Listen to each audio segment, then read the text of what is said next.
পামেচ্ছ দি সৌজন্য নন প্রেসেন্টে ইন আর্কিভিও। এর অর্থ হল, আপনার সৌজন্য বা ইতালিতে থাকার অনুমতিপত্রটি তাদের ডাটাবেসে পাওয়া যাচ্ছে না। এটি সাধারণত নিম্নলিখিত কারণে হতে পারে: আবেদন এখনও প্রক্রিয়াধীন, আপনার আবেদনটি এখনও সিস্টেমে আপডেট করা হয়নি। ডকুমেন্ট জমা দেওয়ার ত্রুটি, আবেদন জমা দেওয়ার সময় কিছু ভুল বা ঘাটতি থাকতে পারে। তথ্য আপডেট হয়নি, সিস্টেমটি এখনও নতুন ডেটা আপডেট করেনি। ভুল তথ্য প্রদান করা হয়েছে, আপনার আবেদন চেক করার সময় ভুল তথ্য, যেমন রসিদের প্রোটোকল নম্বর বা জন্ম তারিখ প্রবেশ করানো হয়েছে।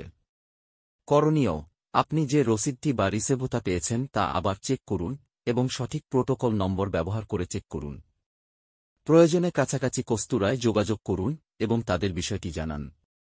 আপনার আবেদনের সর্বশেষ অবস্থা জানতে তাদের অফিসিয়াল ওয়েবসাইটে অথবা সংশ্লিষ্ট কর্তৃপক্ষের সঙ্গে সরাসরি যোগাযোগ করুন।